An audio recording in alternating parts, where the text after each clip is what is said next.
Assalamualaikum warahmatullahi wabarakatuh. Perkenalkan, nama saya Delia Wulandari dari Prodi Pendidikan Ekonomi kelas malam dengan nomor NIM 187215018 semester 4. Tugas UAS statistik, nomor absen ganjil yaitu 13 dengan dosen pengampu Ibu Ayu Nurul Amalia Eskom MPD. Di sini saya akan menjawab soal yang diberikan oleh dosen pengampu. Ya, soal pertama yaitu diberikan data hasil penelitian sebagai berikut. X22 8778822622 22 itu ditambah dengan absensi saya yaitu ganjil. Y 456767510 keterangan X tingkat pendidikan dan Y kesadaran belajar. Pertanyaan A, cari persamaan regresi Y atas X. Y regresi sama dengan A ditambah BX. Jawab persamaan regresi. Langkah pertama, input data pada SPSS sesuai dengan data hasil penelitian. Yang kedua, langkah kedua yaitu klik analysis regression dan linear. Lalu langkah ketiga yaitu masukkan variabel Y ke dependent dan variabel X ke independent. Hasilnya sesuai ada di layar. Artinya, berdasarkan tabel tersebut didapatkan persamaan regresi berupa Y sama dengan 11,442 dikurang 0,515 X. Artinya, dengan penambahan satu satuan, X akan menurunkan Y sebesar min 0,515. W. Lakukan pengujian. Yang pertama, linearitas regresi Y atas X. Jawab langkah pertama, klik analyze conformance lalu means. Yang langkah kedua yaitu masukkan variabel Y ke dependent dan variabel X ke independent. Langkah ketiga, klik option centang text for linearity.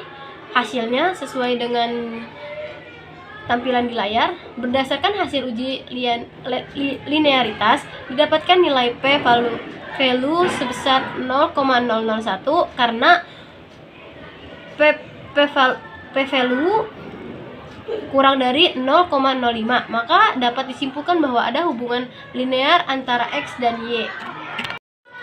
Yang kedua, signifikansi regresi X atas Y. Jawab, nilai signifikansi didapatkan dari analisis regresi. Sesuai dengan gambar di atas, berdasarkan tabel tersebut didapatkan nilai P value sebesar 0,024 karena P value kurang dari 0,5, maka dapat disimpulkan bahwa ada hubungan signifikan antara X terhadap Y. Yang ketiga, buat tabel ANOVA apakah regresi linear dan signifikan pada A sama dengan 0,05. Tabel ANOVA didapatkan dari analisis regresi. Lalu berdasarkan tabel ANOVA didapatkan nilai P value sebesar 0,024 karena P value kurang dari 0,05, maka dapat disimpulkan bahwa model signifikan. C. Hitung koefisien korelasi dan uji signifikansi dan determinasi antara Y dan atas X. Koefisien korelasi. Langkah yang pertama, klik analyze lalu correlate, kemudian bivariate. Langkah kedua, masukkan variabel X dan Y ke variabel dan centang metode person. Hasilnya sesuai dengan layar, yaitu didapatkan nilai koefisien korelasi sebesar kurang min 0,700. Artinya ada hubungan kuat namun negatif. Didapatkan nilai P value sebesar 0,024 karena P value kurang dari 0,05, maka dapat disimpulkan bahwa terdapat hubungan signifikan antara X dan Y. Lalu koefisien determinasi. Koefisien determinasi didapatkan dari analisis regresi. Didapatkan nilai koefisien determinasi sebesar 0,491. Artinya variasi Y mampu dijelaskan oleh variasi X sebesar 49,1% dan sisanya dipengaruhi faktor lain di luar model. Selanjutnya di sini ada soal nomor 3. Berikut data 5 orang responden yang disurvei pada perusahaan sebagai berikut. Nama: Susi, Susan, Sugeng, Sutono, Sulasri. Gendernya wanita, wanita, pria, pria, wanita. Gajinya 500.000. Gaji Susi 500.000, gaji Susan 650.000, Sugeng 700.000, Sutomo 525.000, dan Sulasri 400.000. Dari data tersebut dijelaskan dengan menggunakan rasio statistik berdasarkan interpretasi hasil berdasarkan SPSS. Buatkan histogram. Ya, dijawab sesuai dengan gambaran di atas. Namanya min, median, persentil. Nama: wanita, pria. Frekuensi wanita 3, pria 2, totalnya menjadi 5. Persennya itu wanita 60,0 dan pria 40,0. Totalnya jadi 100,0. Histogramnya bisa lihat di layar. Gender, yang kedua adalah gender, ya.